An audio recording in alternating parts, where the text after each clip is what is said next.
दोस्तों यहाँ पर आपको एक कॉन्सेप्ट मैथ का सिखाएंगे जो बहुत ही आसान देखने में लग रहा होगा, क्योंकि अगर परीक्षा में सवाल इससे पूछे जाते हैं और इन सवालों को लोग अटेम्प्ट भी नहीं करते हैं, डर के मारे छोड़ देते हैं या फिर तुक्का मार के चले जाते हैं।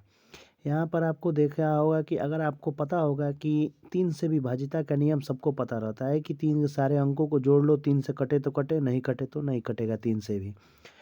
यही चीज़ 9 से भी होती है। यहाँ पर 9 का कोई मैटर नहीं है। 3, 7, 11, 13, 37 और 1001 से हमेशा विभाज्य होंगी। कैसी संख्याएं होंगी?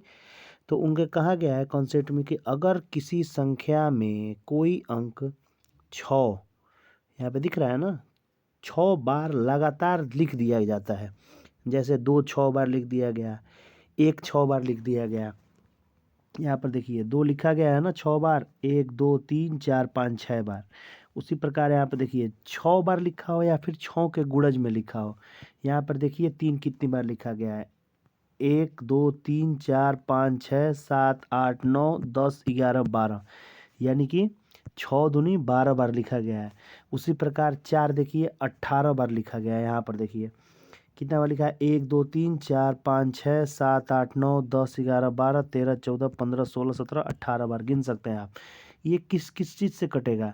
आपको हमेशा याद रखना है कि ये 3 से तो कटेगा ही, क्योंकि 3 से तो आप जोड़ सकते हैं कि दो दो दो दो 6 बार लिखा है, यानी कि सब जोड़ देंगे तो 18 हो जाएगा। यानी कि 3 से कटने का नियम तो फॉलो कर ही रहा है। 11 से कटने का नियम क्या होता है कि मतलब वो अल्टरनेट को जोड़ दीजिए और 0 आ जाए या फिर 11 का गुणा आ जाए तो 11 से कटता है। लेकिन 37, 1001 और 7 का नियम इतना आसान नहीं है 13 का। तो आप क्या करेंगे, इस चीज़ को याद रखेंगे कि कोई भी अंक अगर 6 बार, अगर ये 6 बार रिपीट हो या फिर 6 के गुणज में रिपीट हो, 6 6 12 36 18 6 चौको 24, तो यह हमेशा हमेशा विभाज्य होगा 3 से, 7 से, 11 से, 13 से और 1001 से।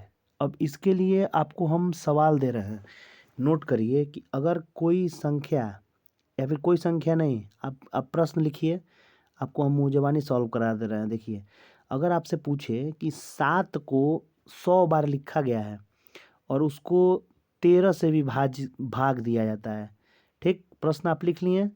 ये जो 7 है, 7 को लिखिए आप 100 बार और उसको 13 से विभाज करिए, तो आपका शेषफल कितना आएगा?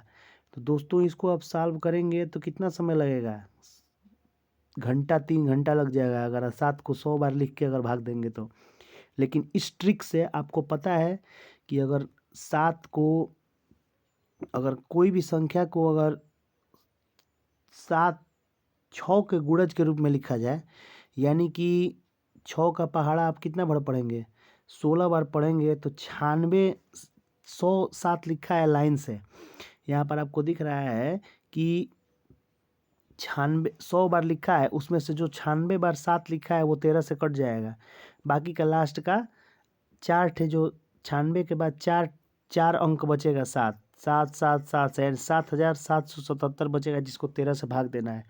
और उसको आप भाग देंगे तो आपको शेषफल बच जाएगा, मान लीजिए 2 3 या फिर 3 बच जाएगा। तो उससे आपको पता चल जा रहा है। तो देखिए कितना आसान बना दे रहा है। अगर मान लीजिए पूछ दे कि अगर 1000 अंक लिखा है, कोई बार रिपीट किया गया है, तो वैसे ही 6 के गुणज देख लिया जाएगा कितना बच रहा है, फिर उससे भाग दिया जाएगा। तो ये कॉन्सेप्ट आपको बहुत इंपॉर्टेंट है। ये कॉन्सेप्ट आप हमेशा याद रखिएगा। और ये वीडियो आपको अच्छा लगे तो चैनल सब्सक्राइब करिएगा। जो मैं प्रश्न बोला हूँ उसको सॉल्व करिएगा एक बार।